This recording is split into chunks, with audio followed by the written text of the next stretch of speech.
What's up, everybody? Welcome back to the Live with Brandon Blakeney podcast. Of course, I'm your host, Brandon Blakeney, aka Brandon Lee TV, back at it again with another banger, my friends. So kick back, relax, and come take a ride with me. You are now locked into the Live with Brandon Blakeney podcast. Here is your host, Brandon Blakeney. It's fair to say that the highly anticipated debut of the new 3v3 Women's Professional Basketball League, Unrivaled, was a success. Now, we got to think about what this league was up against. You talk about the NFL playoffs going on, NBA games going on, college basketball going on. The United States men's national team played a soccer game as well, a soccer match as well over the weekend. So for 2 days, Unrivaled competed against multiple sports. And fans, media alike, are very satisfied. It was a hit. One user says, woke up thinking about Unrivaled, excited to see more. Also imagine Cam Brink in this setup. Basketballs will be swatted into oblivion. Facts. We saw her with Team USA in the 3v3. Cameron Brink won MVP of that tournament. Unrivaled really did their big one. This is really great and fun basketball to watch. Media. Some quick thoughts about Unrivaled. I love the one free throw for shooting fouls as it maintains the flow of the game. Commercial free quarters are a great way to incentivize viewers. And I see them referees rocking Sephora. Another writer. Overall, that was a successful debut. One user says, getting back on here just to tweet that Unrivaled women's basketball is the best thing that could have happened to professional women's basketball. Love it here.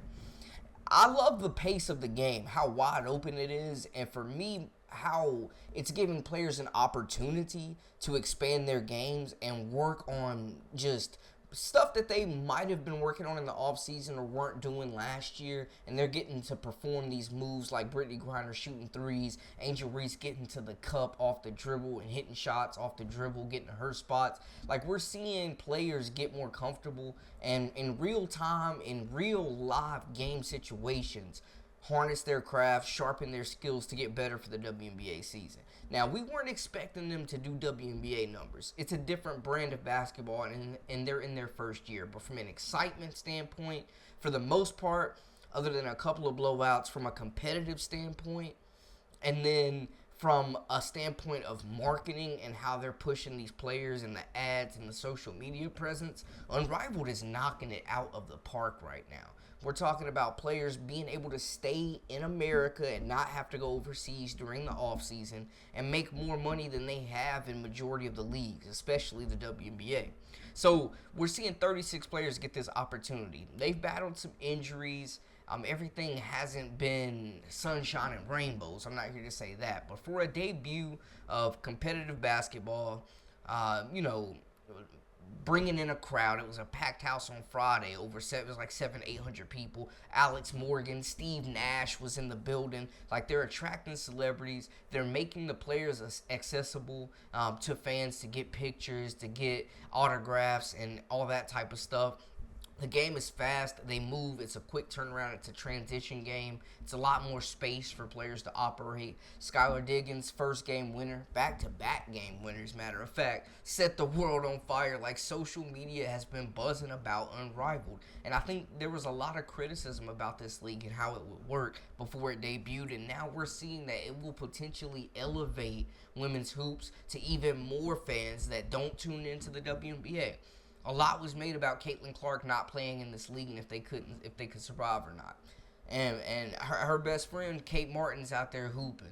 Lexi Hull playing games with this league as well. Sabrina Ionescu out there. Nafisa Collier, one of the founders. Her and Breonna Stewart have been putting in work. A USA article says the league hopes to set a new standard in women's sports with higher salaries and team equity for players. Mentioned the shorter court, 70 feet, which it is definitely way more offense, faster pace. I mean, we saw 89 shot attempts in one game. Like, if you like offense, if you like scoring, it feels like NBA Street to me. Y'all remember the video game? It feels like NBA Street to me almost, man. Like we mentioned over the weekend, there was as many as 850 50 fans present at each game. President Alex Bazell said, "We aren't expecting WNBA viewership numbers. I think what we're trying to do is get better from week to week, put out a great product, focus on the athletes. If we do that, I think good things will happen. We put ourselves in a great position to be successful right away, but it's a marathon. We're not running out there from day one trying to get millions of viewers out the gate. It would be tremendous, but we're going to." Some media are saying Unrivaled will probably catch its stride between the Super Bowl and March Madness and will wrap on St. Patrick's Day. It's also going against NBA, like we mentioned, NHL, college basketball, and soccer games, among the Super Bowl and the national championship in football as well. They are getting a lot of traction on social media, though. This clip of Skylar Diggins got over 350,000 views on Twitter as well as Instagram. The commissioner of the league said, "We're like Christopher Columbus landing on American shores, thinking it's India. We at least have a better compass. I think our game looks and feels differently, but it's nevertheless a very important game." So you get the social media buzz going, you get the word out, you get more eyeballs, you bring in more viewers. I think TNT, Max, True TV are doing a great job with the broadcast. Excellent broadcast team. It's very well shot. Action, up close, personal, and it's just a great brand of basketball, man. And they have elite talent that they're building to carry this league for years to come. I think it fills a void. Unrivaled fills a void of basketball and on the women's professional side that we don't have. Because I don't know about y'all, but I didn't see one game Brittany Griner played in Russia.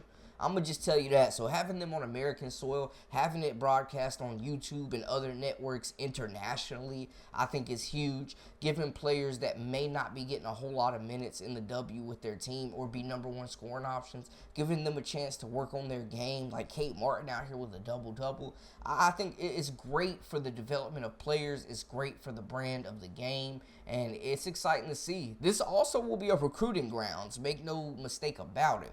Players will be linking up with their teammates, hanging out, spending a lot of time together, and there will be some recruiting to try to get players to team up and continue this super team trend, I think, that we're seeing in the WNBA right now. Most recently with Seattle, where it didn't quite work out, but I think we see more of that. This will be a recruiting grounds, a development grounds, and a prosperous, let me get it out now, a prosperous ground. I mean, they got a one-on-one tournament giving away $250K, so somebody's going to walk away with a lot of bread here. I'm just saying, in this offseason. Some of them will be making more money in Unrivaled than they made in the WNBA, for sure.